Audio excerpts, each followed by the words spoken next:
എല്ലാവരും വീട്ടിൽ പോയി കിടന്നുറങ്ങിക്കോളൂ എന്ന് പറഞ്ഞു. നിങ്ങൾ എന്തായാലും പോയി നോക്കൂന്ന് ആദ്യം അങ്ങോട്ട് പറയല്ലേ ചെയ്യുന്നത്. റസൂല നേരെ ഇറങ്ങിയിട്ട് എല്ലാവരും പുറത്തിറങ്ങിയപ്പോൾ തന്നെ റസൂലൊക്കെ കണ്ട് മടങ്ങി വന്നിട്ടുണ്ട്.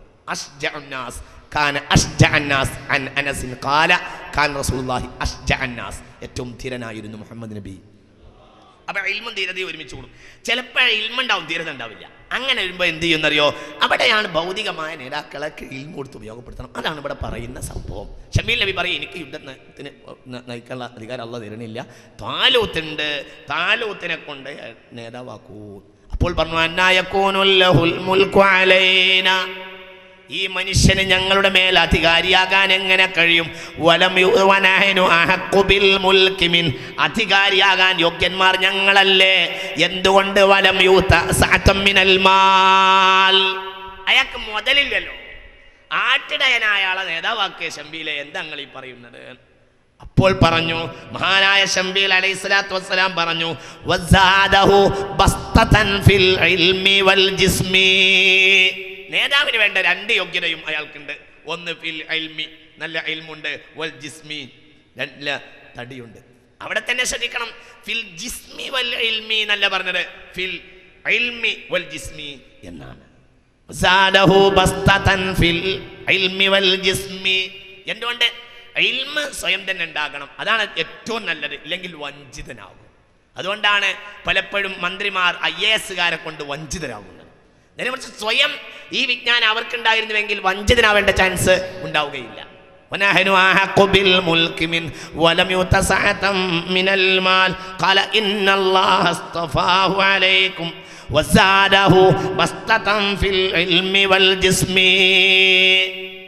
അപ്പൊ അധികാരിക്ക് അടിസ്ഥാനം ഇൽമ് വേണം, അല്ലെങ്കിൽ ഇൽമിൽ ചാരി നിൽക്കണം. പിന്നെ വന്ന അധികാരിയാണ് സയ്യിദുനാ ദാവൂദ്, സയ്യിദുനാ സുലൈമാൻ. അവിടെയും പറഞ്ഞത് വകുല്ലനാ ആതൈനാഹു ഹുക്മൻ വ ഇൽമാ, അവർക്ക് അല്ലാഹു തആല നല്ല ത്രാണിയുടെ തത്വജ്ഞാനവും നല്ല വിജ്ഞാനവും ലഭിച്ചിരുന്നു, നൽകിയിരുന്നു എന്ന് വിശുദ്ധ ഖുർആൻ പറയുന്നുണ്ട്. ഞാൻ നീട്ടി പറയുന്നില്ല, സമയം വളരെ പരിമിതമാണ്. അല്ലാഹു നാഫിയായ ഇൽമിനെ തരുമാറാകട്ടെ. മുഅ്മിനീങ്ങൾ ചിന്തിക്കണം. അപ്പം ചുരുക്കത്തിൽ അടിസ്ഥാനപ്പെട്ട കാര്യം വിജ്ഞാനത്തിൽ ചാരി നിൽക്കുകയോ വേണം. പിന്നെ ആരാ?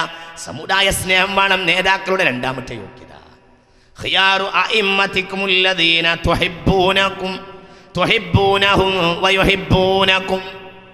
നിങ്ങൾ ഇഷ്ടപ്പെടുന്ന നേതാക്കൾ, അവരാണ് നേതാക്കളിൽ ഏറ്റവും നല്ലവർ എന്ന് ഹബീബായ നബി. നേതാക്കളിൽ ഏറ്റവും നല്ല നേതാക്കൾ എന്നാൽ അനുയായികളെ ഇഷ്ടപ്പെടുന്നവരും അനുയായികൾ അവരെ ഇഷ്ടപ്പെടുന്നവരാണ്. എല്ലാവരും അവിടെ തന്നെ ഇരുന്നോളൂ, 12 മണിയായ പ്രസംഗം അവസാനിപ്പിക്കും.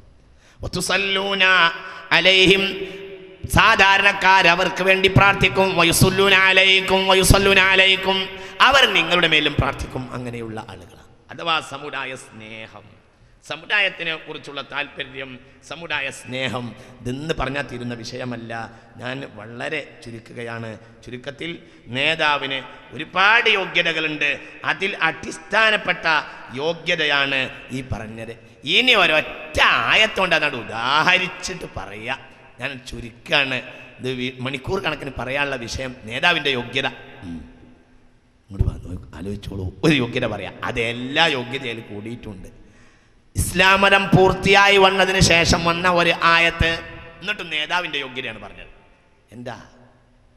ലഖദ് ജാഅകും റസൂലും മിൻ അൻഫുസികും അസീസുൻ അലൈഹി മാ അനിത്തും ഹരീസുൻ അലൈക്കും ബിൽ മുഅ്മിനീന റഊഫുർ റഹീം. നേതാവിൻ്റെ എല്ലാ യോഗ്യതയും അതിലുണ്ട്. ലഖദ് ജാഅകും റസൂലും മിൻ അൻഫുസികും, കൂട്ടത്തിൽപ്പെട്ട ഒരാൾ, സമുദായത്തിലെ ഒരാൾ, സമുദായത്തിൽപ്പെട്ട ഒരാൾ. ലഖദ് ജാഅകും റസൂലും മിൻ അൻഫുസികും, നിങ്ങളെ കൂട്ടത്തിൽപ്പെട്ട ഒരാൾ, കൂട്ടത്തിൽപ്പെട്ട ആളാണല്ലോ. യാത്രക്കിടയിൽ ആടിനെ ലഭിച്ചു, അറക്കാൻ ഭക്ഷണം ഉണ്ടാക്കണം. ഒരാൾ പറഞ്ഞു അലയ്യ ദബ്ഹുഹ, ഒരാൾ പറഞ്ഞു അലയ്യ സലഹുഹ, ഒരാൾ പറഞ്ഞു അലയ്യ ത്വബഹുഹ ഫഖാല അലയ്യ ജംഉൽ ഹതബി. ഒരാൾ പറഞ്ഞു ഒരു ആടിനെ കിട്ടി യാത്രക്കിടയിലാണ്. ഒരാൾ കൂട്ടത്തിലെ ഒരാൾ, അതാണ് ഹബീബായ നബി സല്ലല്ലാഹു അലൈഹി വസല്ലം, അതാണ് നേതാവ്. കൂട്ടത്തിലെ ആളായിരിക്കും നേതാവ്. ഒരാൾ പറഞ്ഞു നബിയായി ആടിന് ഞാൻ അർത്തോളാന്ന്. ഒരാൾ പറഞ്ഞു എന്നാ നബിയായി ഞാൻ തോലൊടിച്ചാൽ എൻ്റെ പാർത്ത് അതാണ് ഞാൻ തരാറ്. അപ്പം മറ്റേ ആൾ പറഞ്ഞു അലയ്യ ത്വബഹുഹ, ഞാൻ വേവിച്ചോളാം നബിയെന്ന് പറഞ്ഞു. ഇനി നാലാമത്തെ ഒരാൾക്ക് ചാൻസ് കൊടുത്തില്ല. ഹബീബ് പറഞ്ഞു അലയ്യ ജമ്മുൽ ഹതബി, എന്നാൽ ഞാൻ വിറക് പോയി കൊണ്ടുവരും.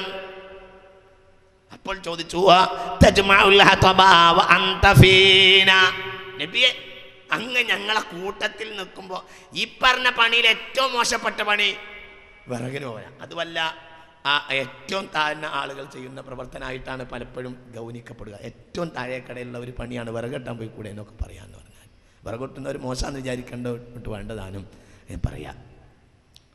അപ്പോൾ ഹബീബായ നബി സല്ലല്ലാഹു അലൈഹി വസല്ലം മുസ്തഫ ഒരു തൊഴിലും മോശമല്ല, എല്ലാ തൊഴിലും തൊഴിൽ ചെയ്യാതിരിക്കല മോശം, തൊഴിൽ ഏറ്റവും നന്മയാണ്. തൊഴിൽ ചെയ്ത ആൾക്ക് നാളെ രാവിലെ ഞാൻ ഹലാലായ തൊഴിലിന് പോകുമെന്ന് ഉദ്ദേശിച്ചിട്ട് അത്യാവശ്യം ഈ നിസ്കാരം നോമ്പൊക്കെ ഉള്ള ഒരാളാണെങ്കിൽ അത് ഉദ്ദേശിച്ച് കടന്നുറങ്ങിയാൽ അതിൻ്റെ പേരിൽ നേരം വിളിക്കുമ്പോഴത്തേക്കും ദോഷം പുറത്തു പോകുമെന്ന് ഹബീബായ നബി സല്ലല്ലാഹു അലൈഹി വസല്ലം പറയുന്നുണ്ട്. അങ്ങനെയാണ്, ആരും പറ്റിക്കളന്ന് ചിന്തിക്കരുത് എന്ന് മാത്രം ശ്രദ്ധിക്കുക. അപ്പോൾ ഈ പറഞ്ഞു അലയ്യ ജമ്ഉൽ ഹതബി, ഞാൻ വിറകൊണ്ടിരാന്ന് പറഞ്ഞു. അപ്പോൾ ചോദിച്ചു നബി അങ്ങ് വിറകിന് പോവോ, ഞങ്ങൾ സമ്മതിക്കുമോ?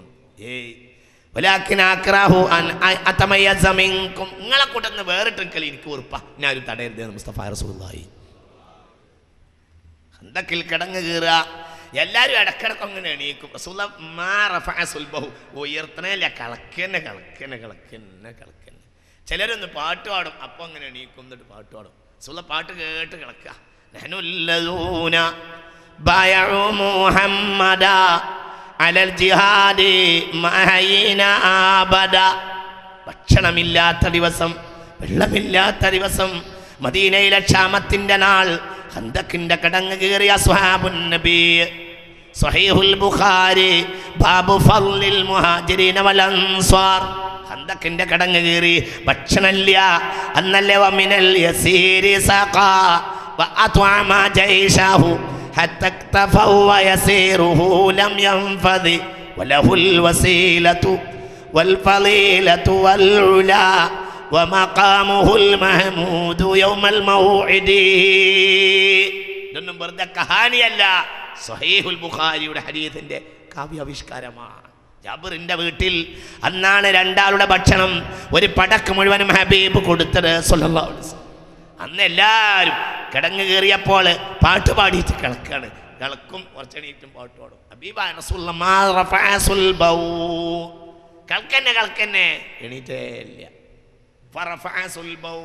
ഒരിക്കൽ അപ്പൊ കൂട്ടത്തിൽ ചേരാതെ കളക്കന്നെ, കൂട്ടത്തിൽ ചേർന്നിട്ടില്ല, അന്നേരക്ക് കളക്കണം, കളന്ന് കളിച്ച് പോവാ. അപ്പോഴാണ് ഒരിക്കൽ ഹബീബ് ഒന്ന് മുതുകുയർത്തി എണീറ്റു, അപ്പൊ പാട്ടിലും കൂട്ടത്തിൽ ചേർന്നു. അപ്പോൾ പറഞ്ഞു അല്ലാഹുമ്മ ലാ ഐശ ഇല്ലാ ഐശുൽ ആഖിറ ഫാകിരിമിൽ അൻസാറ വൽ മുഹാജിറ. പാട്ടിലും ചേർന്നു, അതുവരെ കളയിൽ ചേർന്നു, ഇപ്പോ പാട്ടിലും ചേർന്നു. അതാണ് പാടി, എല്ലാവരും പാടി. ഹബീബായ നബി അപ്പൊ കളിച്ചോണ്ടേ പോയി, എല്ലാവരും പാടി തന്നെ. ഹബീബായ നബി കളച്ചുകൊണ്ടേ പോയി. ഒരിക്കൽ അവിടുത്തെ മുഖം മുതുകൊന്നുയർത്തിയപ്പോൾ കളയിലായിരുന്നു ഇതുവരെ കൂടിയിരുന്നത്. എണീറ്റിരുന്നപ്പോൾ വെറുതെ നിന്നില്ല, അപ്പോൾ പാട്ടിൽ കൂടി. അവിടുന്ന് പറഞ്ഞു അല്ലാഹുമ്മ ലാ ഐശ ഇല്ലാ ഐശുൽ ആഖിറ ഫഅക്രിമിൽ അൻസാറ വൽ മുഹാജിറ. അല്ലാഹുവേ, എൻ്റെ ഈ പടയുണ്ടല്ലോ, ആഖിറമല്ലാത്ത ജീവിതം ജീവിതമല്ല. വലലാഖിറതു ഖൈറുൽ ലക മിനൽ ഊല എന്ന ബോധമുള്ളവരാണ് റബ്ബേ, അവർക്ക് നീ ഔദാര്യം ചൊരിഞ്ഞു കൊടുക്കണമേ എന്ന് പാട്ടിലൂടെ പ്രാർത്ഥിച്ചു മുഹമ്മദ് നബി സല്ലല്ലാഹു അലൈഹി വസല്ലം. അതാണ് മുഹമ്മദ് നബി, അതാണ് ലഖദ് ജാഅകും റസൂലും മിൻ അൻഫുസികും, ലഖദ് ജാഅകും റസൂലും മിൻ അൻഫുസികും അസീസുൻ അലൈഹി മാ അനിതും. നിങ്ങൾക്ക് ഏത് ക്ലേശം വരുന്നതും ബഹുമാനപ്പെട്ട നബിക്ക് സഹിക്കാൻ സാധ്യമല്ല. ഒരാൾക്കൊരു ക്ലേശം വരുന്നത് ഹബീബിന് സഹിക്കാൻ കഴിയില്ല. ഒരാൾക്കൊരു ബുദ്ധിമുട്ട് വന്നു എന്ന് പറഞ്ഞാൽ മുസ്തഫായ നബിക്ക് ഒരു കാര്യത്തിന് കടം വീട്ടിയിട്ടില്ല, നന്മക്ക് വേണ്ടി ഒരാളൊരു കടം വാങ്ങി അത് വീട്ടാൻ കഴിയാതെ മടങ്ങിപ്പോയാൽ ഞാൻ അവൻ്റെ സാഹിബാണ്, മീറാസ് നിങ്ങൾ കുടുംബത്തിലേക്ക് കൊടുക്കുക, കടം എന്നിലേക്ക് മടക്കുകയാണ് മുഹമ്മദ് നബി. സ്വഹാബത്തിന്റെ കടം സ്വയം ഏറ്റെടുത്തു മുസ്തഫായ നബി. ഇരുത്ത് അങ്ങോട്ട് കൊടുത്തോളൂ, ഇരുത്ത് ഇങ്ങോട്ട് വേണ്ട, ലാഭമൊക്കെ നിങ്ങൾ ഒരിച്ചോളൂ. ആരെങ്കിലും നന്മക്ക് വേണ്ടി കടം വാങ്ങിയിട്ട് കുടുങ്ങി കൊടുക്കാതെ മരിച്ചിട്ടുണ്ടെങ്കിൽ ഞാൻ